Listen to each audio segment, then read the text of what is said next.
Thanks for joining me on episode 1482 of the Inspired Stewardship Podcast. I'm Daniel C., and I'm passionate about helping busy people make space in the whirlwind of life by shifting the way they live and work. And in a post-COVID world, that involves rethinking and redesigning our digital habits.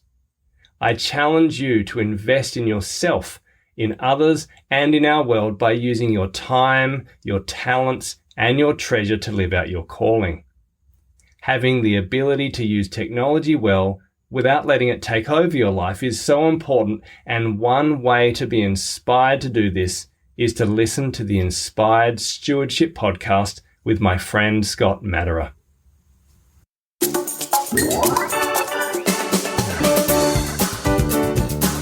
Maybe they weren't serving with that in mind, and that's what Jesus recognizes and sees in them, because Jesus can see what's in their heart.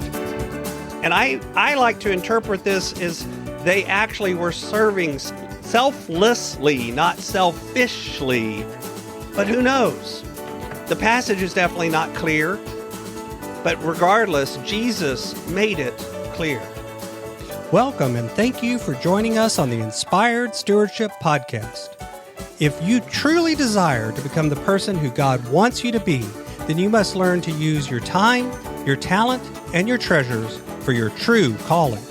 In the Inspired Stewardship Podcast, you will learn to invest in yourself, invest in others, and develop your influence so that you can impact the world.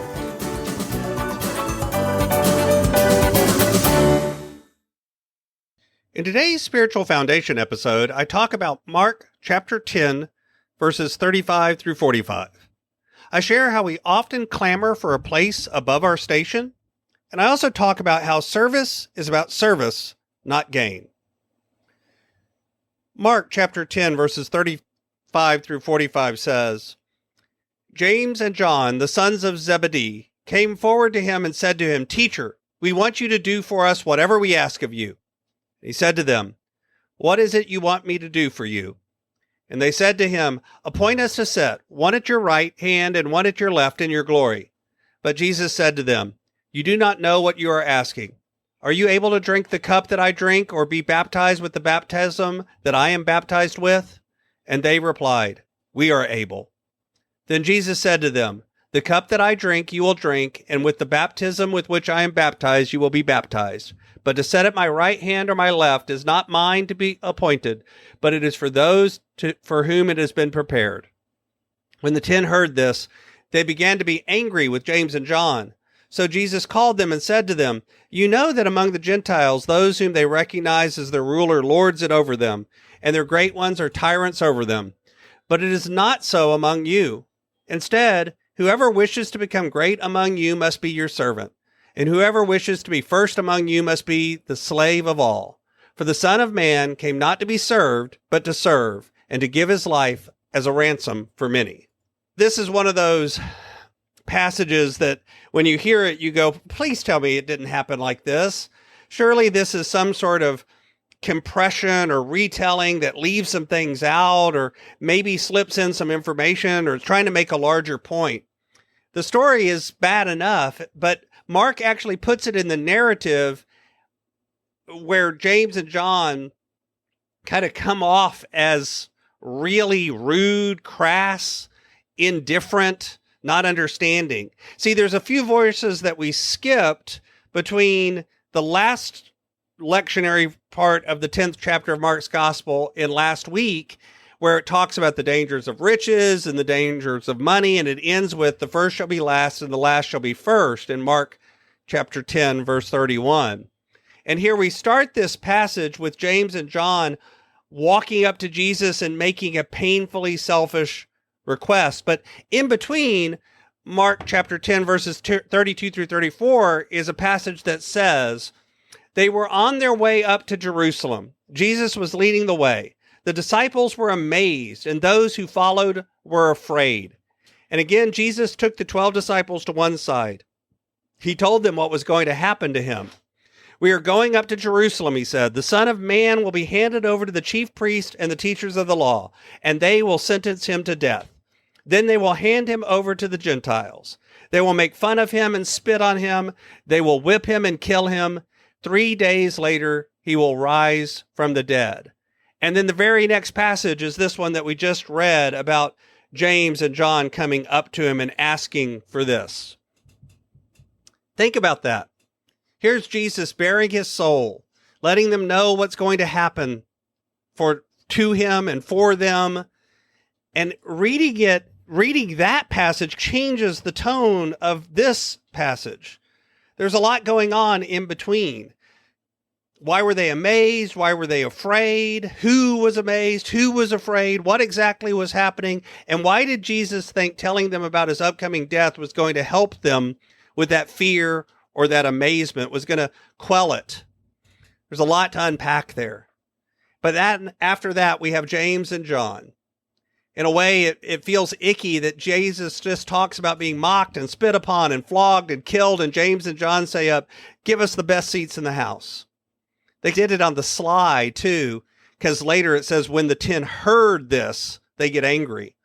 So James and John are sneaking around the back and asking Jesus this when the others weren't listening or weren't present. That seems to be the implication here. And they start with, we want you to do whatever we ask. Doesn't necessarily read better in Greek or Aramaic. This is a demand. But Jesus doesn't take it that way. With rather infinite patience, he explains to them what's involved. Do you know what you're asking? Weren't you listening to what I just said? I'm going to die. And they say, yes, we were listening. And we can do it. Are you able? Yes, we are able. It seems to be actually put in that context that they're saying we can die with you. We can die beside you. We can give up our life for you. Here's the amazing bit. Jesus actually agrees with them. And in verse 39, after this, Jesus says, yeah, you will.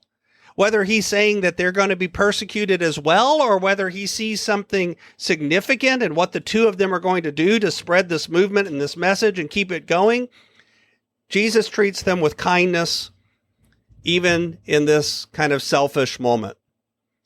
That's part of the good news.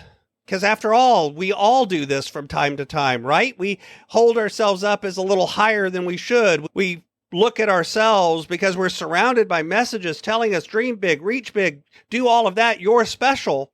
And we are. But at the same time, we sometimes take that to heart and put ourselves above others instead. It's not bad to realize that you're special and you're loved and you're cared for, but sometimes it leads us to finding shortcuts that do damage to ourselves and to others. That's why Paul is so big on humility. Humility, I love the definition that says humility is not thinking less of yourself, but humility is thinking of yourself less. So maybe Jesus being patient with these two means we have a chance for humility as well. When the incident blows up and the rest of the group finds out what happens, Jesus calms the water and says, wait a minute, this is what it means to lead. You can look around the world, you see all sorts of authority, all these different ways of wielding power, but that's not what I mean by leading. That's not the model that you follow if you follow me. Instead, what it means to wield ultimate power is set yourself aside. Power comes from serving, and serving for the right reason, not serving because you gain power, not serving because it allows you to climb a ladder, not serving because you want something in return, not transactional, but serving just to serve, even to the point of giving up your life. That's what Jesus was trying to get them to understand. Service isn't a strategy. It's not a means of getting to the top of achieving your goals. Instead, it's simply a way of being. Service is a way of living. And maybe James and John actually help them make that point. These are examples of somebody maybe who was serving out of selfishness, and in which case we learn from the bad example, or maybe they weren't serving with that in mind, and that's what Jesus recognizes and sees in them, because Jesus can see what's in their heart. And I like to interpret this as They actually were serving selflessly, not selfishly. But who knows? The passage is definitely not clear. But regardless, Jesus made it clear. Thanks for listening.